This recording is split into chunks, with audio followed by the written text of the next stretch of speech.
Welcome back, ladies and gentlemen, to another episode of Right Click. My name is Byrdman, and I am very excited to just jump right in on this topic today, because this topic is part of the reason why, one, I love being able to do this podcast and have this format, and two, why I love being a part of this community, i.e. this video game community.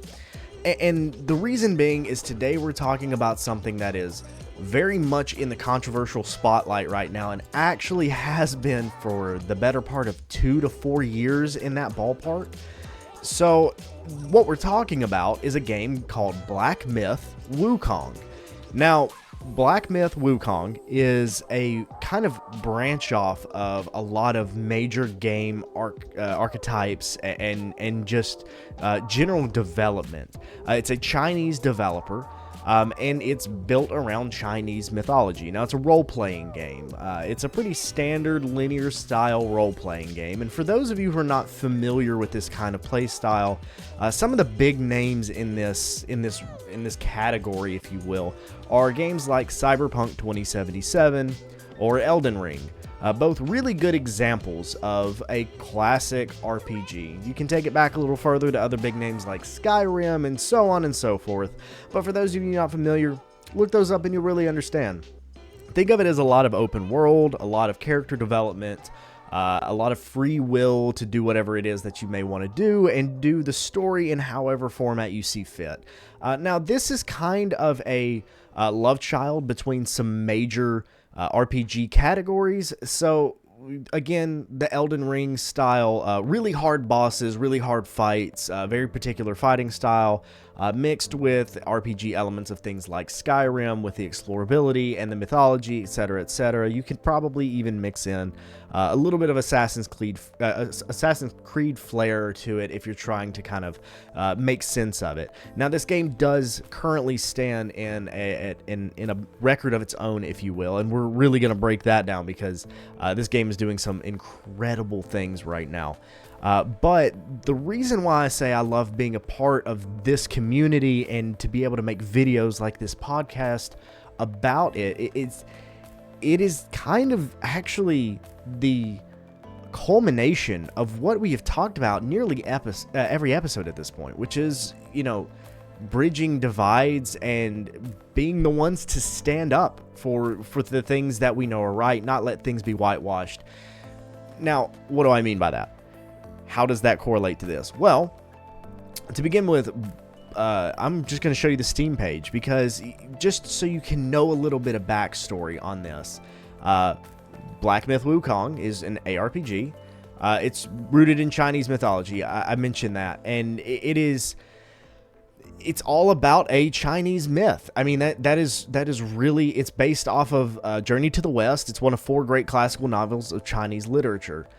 You set out as the quote-unquote destined one to venture into the challenges and marvels ahead, and to uncover the obscure truth beneath the veil of a glorious legend from the past. Okay, from a setup of, hey, this is a lore and a story, fiction, what we're going to tell, it's cool. Like, a lot of mythology stuff has a great foundation in video games because it gives you, like, a real opportunity to do something creative, to do something fun. And there's not a lot of mainstream Chinese mythology stories that get told in video games. You have some, but never have they hit like really, really super big scale. Obviously there's outliers to that, but how does this correlate to a bunch of controversy and drama and this, that, and the other? And the reason why I am making these parallels with this community and being able to talk about it, and we've talked so much about what it means to stand up for the things that are right, and that is the pinnacle of why I'm making this video. Yes, this game is extremely successful, and we're going to talk about that. I'm actually going to show you the metrics because it's unbelievable. However, this game has gone through a very tumultuous last few years in its development cycle, because it was originally announced in 2020, and then in, I believe, 2022, they did their first big trailer release, and their first big announcements show actual graphics, and so people did what people seem to do constantly nowadays, and I don't know that I get it. I really don't. It's fishing for things, but they went and did a deep dive on the developers, their social media specifically, and specifically the lead or the founder of the development company. And the company's name is Game Science, and the founder of it apparently in his history said stupid stuff on social media, which, listen, I'm not here to condone or speak out against. That's not really the point of what I'm talking about here.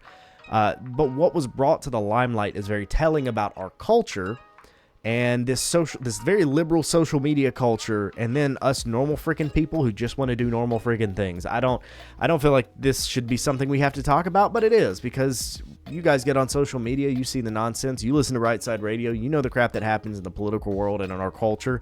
It is what it is, and this game is the direct, it's the epitome of it. I don't know any other way to put it than it's the epitome of it. And here's a good foray into it. And this is a big headline right here. So for my people who aren't able to see it, I'll read it out to you. This is from PCGamer.com.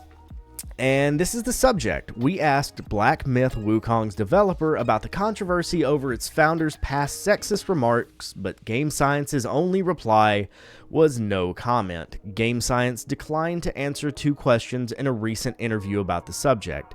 Now, I'm going to go ahead and tell you, for those of you watching the actual camera stream and the video here, I am going to be bouncing back and forth between articles and the face cam quite a few times.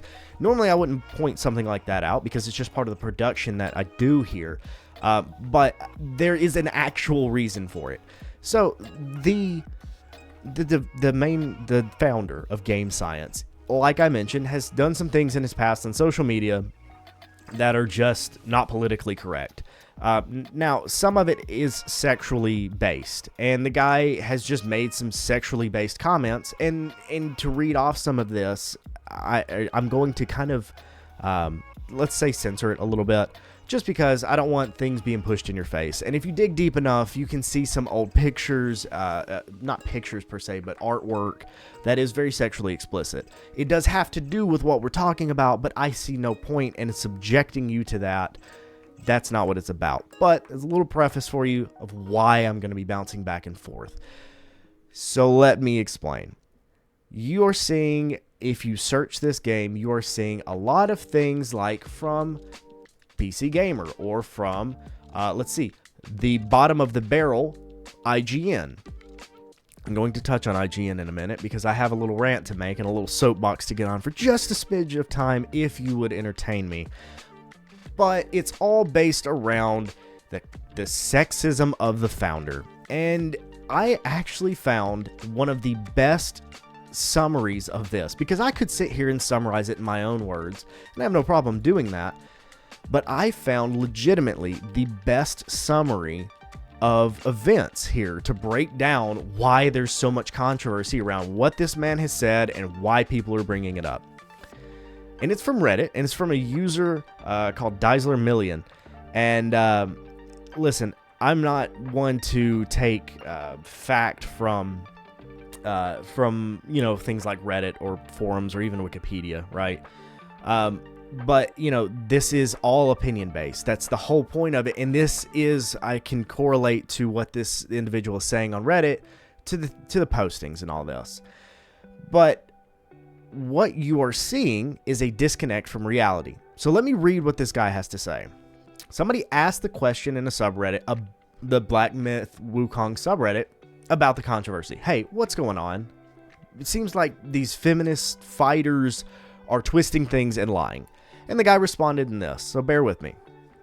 I have followed the entire incident since 2 years ago, so let me share with everyone what actually happened, and you can make your own judgment on this. There's some things I'm going to censor here because it really does get, it gets pretty gross. But anyways, number one of the developers liked to post a lot of things on social media. Many of them were quite stupid, to be honest. About 10 years ago, keep that number in mind, that 10-year number in mind, Well before this Wukong game was even a thing, on social media he liked to use language with sexual implications. Not going to read out the examples here, but you can find them.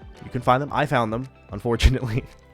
That, I have to say, was rather common 10 years ago on Chinese social media. To my knowledge, he stopped posting these things since many years ago.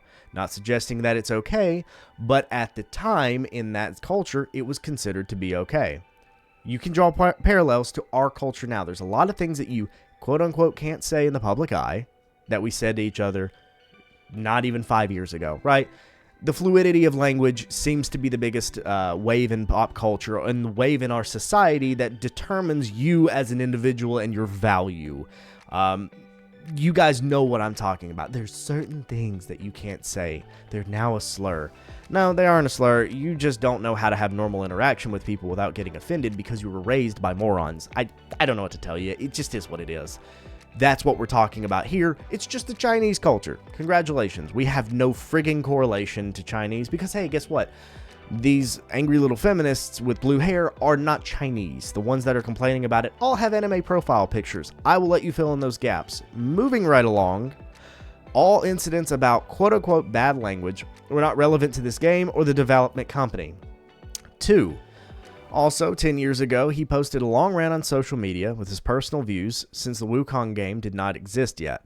He commented on how frustrated he was with the pop culture in China and East Asia, where most men dress like women to appeal to a certain group of women. If you are familiar, this is such a good breakdown. If you're familiar with K-pop or J-pop, you probably know what he was talking about. In that post, he published and said, "I want to make a game that does not appeal to that group of people. F off with those men who only think about having sex with women. I want the game to make a game for some men who do not wear stockings." His article has a lot of reasoning which could be wrong and offend many people about why he got frustrated by the current pop culture and gaming industry in China. Now I'm going to break in real quick. This guy goes on in this article to talk about, well, back then this was not something controversial, and it is now, because again, the fluidity of language has deemed him intolerable. Or intolerant, rather. And that's really what this boils down to. And this is where we get into the realm of we are no longer in a society to be able to separate art from the artist, right? Like, this is not a man who... We're not talking a Hitler figure here, right? Like, obviously, and I'm going to an extreme for a reason because I'm going to scale it back down. This is not a man who murdered thousands of people, millions of people. Like, right? This is not what we're talking about. This is the epitome of the change in the zeitgeist of how we are allowed to speak and interact with each other, and the tightening of the grip around the throats of individuals. And for so long, especially in the last couple of years, we have talked about it. I know I have talked about it. About how we are restrained in what we can and can't say, and things that were at one point no issue, no matter whatsoever. This is that. This is actually that, because many people have been railing against it for the last several years of its development and its releases, and as this guy said, feminism troll fighters are speaking out against it. And then that's where you get to the underbelly of... I'm gonna save it. This is where you get to IGN.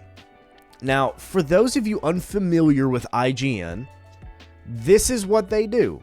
So, for those of you that can't see this, I'll read it off. This is a headline from IGN. Black Myth Wukong has a release date, but still no reply to reports of sexism. And this is a relatively short article. It looks good, but despite its unveiling of a bombastic new trailer, the studio is maintaining its silence on numerous allegations of sexist behavior from the studio's members over the last decade. Very pointed language. We've talked about that in multiple instances on this show. Very pointed language. It's not over the last decade. It was 10 years ago. And it was 10 years ago, 2 years ago, when all of this was really hitting the mainstream. So we're talking about comments from 12 years ago from a guy who is very evidently, even before things were called out in the public, changed his interactions online and the comments that he made publicly. If you want to speak to the character of a man that made comments 10 years ago, make sure you're doing that in front of a mirror so that finger points back at you, because there's, none of us blameless here, right? Like, this is part of it. This is life. We all make changes and decisions and vernacular changes. There's nothing wrong with that. But this is what IGN does. They go and they scrape the bottom of the barrel to put garbage in your face. And they go on to say there's a lot to be impressed by. Yes, there is, absolutely. And then they say Game Science's unveiling of the trailer at the Game Awards, however, comes just weeks after our own report compiling numerous sexist comments made by the studio's founders and other developers spanning the last decade. I have that report here. It is this. That link goes to this, and that's How Black Myth Wukong Developers' History of Sexism is Complicating Its Journey to the West. Indie developer Game Science's global fame is forcing it to confront its own sexism and that of the Chinese tech industry. And this is the part where I'm really going to bounce back and forth on the camera because, to their credit, this is a very long and detailed article. However, do you recall when we talked about Assassin's Creed Shadows and how these articles were coming out where they were compiling all of this information to say, oh, everyone's a racist and this guy definitely existed even though he didn't exist. Anyways, this is that. It is a very long article designed for you to not go through all of it. I'm just going to be very blunt with you. This article was written for the lowest common denominator, but that's what IGN is good at. And it's just the truth. This is a long article that goes through reports, not proof, of sexism. And this is, and I'm going to tell you, this is, they're pulling rabbits out of hats that were put in the closet 10 years ago. I mean, truly. This has so little, this article has so little to do with anything. I mean, they try to draw parallels with PTSD. I mean, it is, listen, I literally cannot turn the camera around to show you what's on this article on a video format. It's disgusting. Sure, the guy was a bit of a perv in the way that he viewed his sexuality. Okay. Listen, man. This is not what I'm here to speak on. I don't give a rip about your personal life. What I really do strongly care about is that at the end of the day, yes, this is odd language. I won't deny any of that. This is an odd way to interact. But Lord, man, this was a long time ago, and even still, this is not stuff that is hatred. The guy is just very sexually driven in his thought processes. Not my cup of tea. I would never speak like this in public, but listen, this does not equate to this individual or this company, as this development company as a whole, to be sexist, to be ableist or whatever. But we are also becoming a very, how do I phrase this? We're becoming a society that is so far removed from the reality of discussion and debate that we cannot look at things like this and go, okay, I can have a conversation with somebody I disagree with or who talks in a way I disagree with, and not correlate that to throwing the baby out with the bathwater. I feel like this is it. Because, yeah, there's some things here that in today's American culture would not fly. Saying, people shouldn't be fat, right? Like, which is mind-blowing to me that we even have to say this. Like, yeah, take care of yourself. Like, dude, I get putting on weight. I 100% get that. But take care of yourself. Like, that's not controversial. This whole big is beautiful thing is, again, more pointed language to legitimately cripple the ability to have discussions and to talk and to just to be normal, for crying out loud. And this is what this guy's talking about. Even in his culture, 10 years ago, 12 years ago, he started to see the shift of feminizing everything. And that meant feminizing men. And he got sick of seeing it. And this is why this is such a problem, because people saw this when they started dredging all this stuff up when this release came out of this game 2 years ago, and people started to lose their ever-loving mind, saying, oh, he just hates fat people. He hates effeminate people. Bro, what are we talking about? What are we doing? This is so stupid. I'm sorry. This gets to me, man. There's nothing that crawls under my skin quite like a pointed language to push a narrative that's so bafflingly stupid that it restructures how an entire generation will speak to each other. And that's what that's what we're seeing, man. Because this guy made some comments that were very politically incorrect. And by the way, a lot of them are right. Stop feminizing men. That's not controversial. You're an idiot if you think it is, because what are we doing? This is the stripping of family values. This is not like tinfoil hat stuff. This is not Always Sunny in Philadelphia. Like, we're not pointing at the board here. Like, man, this is so beyond normal that we're twisting. And to be honest, yeah, he said some bad things, sure, but they weren't things based out of just genuine, hatred of a culture. If you choose to view heavy language as that, it's really your problem. It's not theirs, and it's not mine at all.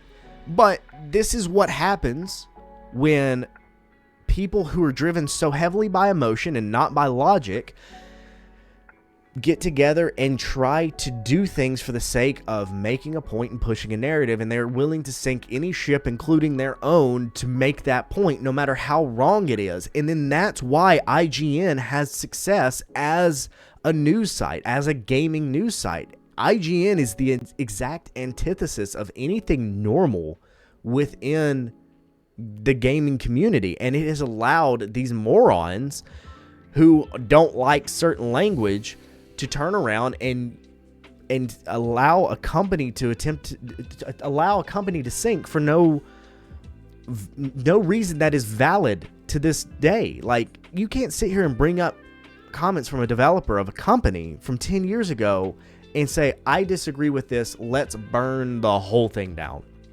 And that's what you're seeing. That's what you're seeing with these people. That blows my mind more than anything else. And this is why I rail so heavily against IGN, is because there's no name in this industry that's bigger than this that allows that to propagate. And this god-awful article is just, look at how long this is. And it's cherry-picked language. And I got to tell you, this is truly despicable. And I love the disclosure at the bottom. And for my people really in tune with the gaming industry, you will appreciate this. The disclosure says one of the co-authors of this piece has a personal relationship with a former employee of a Tencent subsidiary. Tencent, Tencent, is a company that's known for a lot of mobile games, mostly. But if you know Tencent is an awful company in the gaming industry. They are completely just washing this industry. And thank God they've mostly stuck in the mobile realm, but they are reaching way too far into the normal mainstream of gaming. And I read this and I laugh at this because I see all of these thousands of words of just blatant pandering and nonsense from a company IGN, who does nothing but blatantly pander. You guys who listen to this, the majority of them are probably coming from Right Side Media or Right Side Radio. And if you know Right Side Media and Right Side Radio, radio specifically is currently Alabama-based. It's the state of Alabama. And he talks, Phil talks about a lot of Alabama stuff. And I know I have had discussions even back a year or two ago on when I would come onto the show, we would talk about things like AL.com, and I have expressed my extreme displeasure with AL.com because what was once, and this is where I'm tracking, what was once a really good news source it's a news source about X topic, i.e. Alabama, IGN, gaming, right? I look at IGN to be the AL.com of gaming, because AL.com posts nothing but drivel and allows the most, let me rein this in, allows the lowest common denominator of writer, an opinion piece writer, to post drivel in order to drive a narrative with very little substantial being, with very little depth, all for the sake of pushing an emotional narrative at the expense of fact, logic, and just generally having more than 3 brain cells to rub together. There's a lot of that you see on AL.com, and IGN has practically turned into that and has propagated this utter nonsense that we're seeing throughout, and in not just this game. It's bigger than this game, and I always talk about that. It's bigger than just one thing. This is the whole culture that we're talking about. And the more that we let these companies propagate nonsense, the more we're going to sink in this quicksand. And that brings us to the pinnacle of why I am making this video about this particular game. Because I could find a million examples of this kind of problem, right? Cherry-picked language to push a narrative, has emotion, no facts, no logic. I could find a million examples of that. But then we get, oh God, I love this. Then we get to this. Despite all of that, Black Myth Wukong has broken every day one record out there, reaching over 2.2 million peak concurrent users on Steam, the launcher in which you buy it on, within its first 24 hours, making it the most popular single-player game by peak concurrent user in the platform, i.e. Steam's history. It also ranks second among games, trailing PUBG, ranked at 3.2, and PUBG is a multiplayer game, which for a single-player game to set this kind of record it's insane. And we're talking about Steam was released September 12th, 2003, and this game 2 days ago at the time of recording launched, and within 24 hours had over 2.2 million players at once playing this single player game. And do you know how many people went, okay, I see the nonsense that's in the news cycle about this. I see people like IGN and their writers talking drivel nonsense that is entirely manipulated language. I see the problems in our culture that are stemming to the video game industry. Screw it, I'm buying the game. I have personal friends who went and bought this game solely for the fact I have the text. I have a buddy who bought this game, and his text said just because it pissed the libs off. Which I gotta tell you, I love that. But the funny thing is, it's actually substantiated. This game was surrounded by controversy that was almost entirely artificial. Truly artificial. And now, because people are starting to see how many of this extraordinarily loud minority screams and wails about nonsense, they see them come out and lay waste to people, to companies, to reputations, to individuals, to good people. And the normal people like you and I watched all of this happen and go, yeah, I can see that's nonsense. I'm buying this game if for no other reason than to stick it to these blue-haired Skittles, screaming Skittles, that like to make mountains out of molehills. And at one moment in history, 2.2 million people were making this protest by playing this game at once. And by the way, let's shift back over here. This is the Steam page again. We scroll down to reviews. The overall reviews are overwhelmingly positive. It's the highest filter, or the highest mark that Steam will set. Just Steam has 255,243 reviews set at overwhelmingly positive. I mean, if that doesn't exemplify exactly what we have been talking about on this show since the very first episode, I don't know what does. I cannot think of a single better example of these people are very loud, and they are very disruptive, and they're screwing up a lot of good things, and frankly screwing up our culture and our society and just the way that we interact with people. But there are enough of us that can go in and do something like this even quieter and go, here's the point made. And they did it. This game is getting glowing reviews. Glowing reviews. I mean, in a game of digital formats, 700,000 people signed up for a chance to purchase, just a chance to purchase the 30,000 physical copies that they made of the game. There's a reason why companies don't make physical copies anymore. You have to pay to make those physical copies for a game that's already digital. For those of you that don't know, if you go and buy a physical copy of a game, slap that sucker in your PS5 or your Xbox, you just bought a physical token for a digital game. Unlike how it used to be, you don't have rights to that property. You don't have rights to that IP. You have to go and download it once you push the disc in. So people want mementos of this. They want to see what, how this tracks. They want to see these things and look back on it when things die down and go, I supported it even to this level.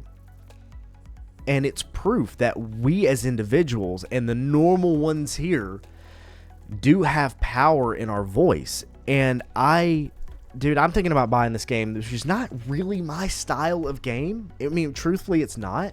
I'm thinking about buying it just because I want to support this. I think I have to, man, because as much as I don't have a lot of interest in the gameplay itself, it is, for it to make this big of a point, I don't feel like I can't not get behind it, because this is the pinnacle of everything that I've tried to say from the very first episode of this podcast, that there are a lot of us. There are more of us than there are of them. And when we actually use our voice and we actually use our dollar and speak out, we can affect change and really make a counterpoint, a counter argument, and one that's rational and not just blatantly narrative driven, but factually driven, logically driven, and not just an emotional, nonsensical rambling and vomitation of crap that we see in our society that we all try to ignore, but we can't. Again, this is the screaming Skittle thing, man. And I feel like this game has done something that I don't think I've ever seen to this scale. And it really does exemplify what it means to speak out, the power of our voice. This is why I argue with anybody day or night who says, well, I'm not going to vote for the president. I'm not going to the polls. I'm one person. 15 other people will show up and offset it. You get 100,000, 200,000, pick a number of people here that have that mentality, and that's how good things are lost. And this is proof that even on the gaming side of our culture, that we can affect change. It's to me, it is beautiful in a very cliche way. I don't even care. It's beautiful, and I think I'm gonna buy this game just because this kind of fervor deserves to be rewarded, especially when it had such an uphill battle for ultimately no reason. I'm going to leave it at that.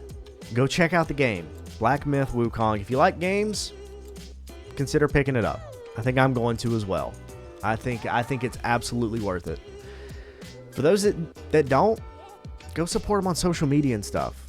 Go give them a like or a follow on Twitter or whatever it may be, because even if you don't play games, this is the time that we can learn how to support the positive change in our culture and society. And I think this is the best possible medium in 2024 to enact that change with. So if you don't like playing games, go follow them on Twitter or do something to engage and interact with that development company and so on and so forth. That's the stuff that makes the change. But I'll leave it at that because I can rant on this for a while. Also, stop using IGN. I hate it. Anyways, neither here nor there. Sorry, I have to. Thank you guys for watching. I love making these videos. I love when we have a topic like this that we can talk about, because this has been such a good culmination of everything that we've talked about. Go check this stuff out. Go to rightsidemedia.org and check us out. I put up a new article this past Friday, and I'm actually going to be doing some stuff with it on a radio show here next week. I'm sure some more information will come out about that, and I'll post about it. And I'm very excited about that as well. We're doing some cool things over at Right Side Media. We have some stuff under the hood that we haven't talked about.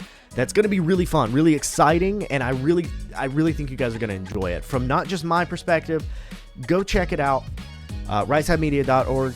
Go check out all of Phil Williams' new stuff. He's put out some new articles. He's put out some new podcasts as well, and those are doing some big things. Those are really good. You want to talk about today's day and age, today's culture? You guys need to go check that out. It's really good stuff. Go listen to it. Go follow us on all our social medias. It's Right Side Media pretty much everywhere. It's the Byrdman for me. It's Send Phil Williams for Phil Williams. Just go take a look at it. Come talk to us, because we'd love to talk about stuff like this in our culture. This is the stuff that we know we have to learn how to do again. We have to get people to talk and to agree to disagree even. And that's what we're here to do. So with that being said, thank you all for watching. I hope you enjoyed another episode of Right Click. Again, my name is Byrdman. I hope you have a wonderful day, and I will see you guys around for the next one.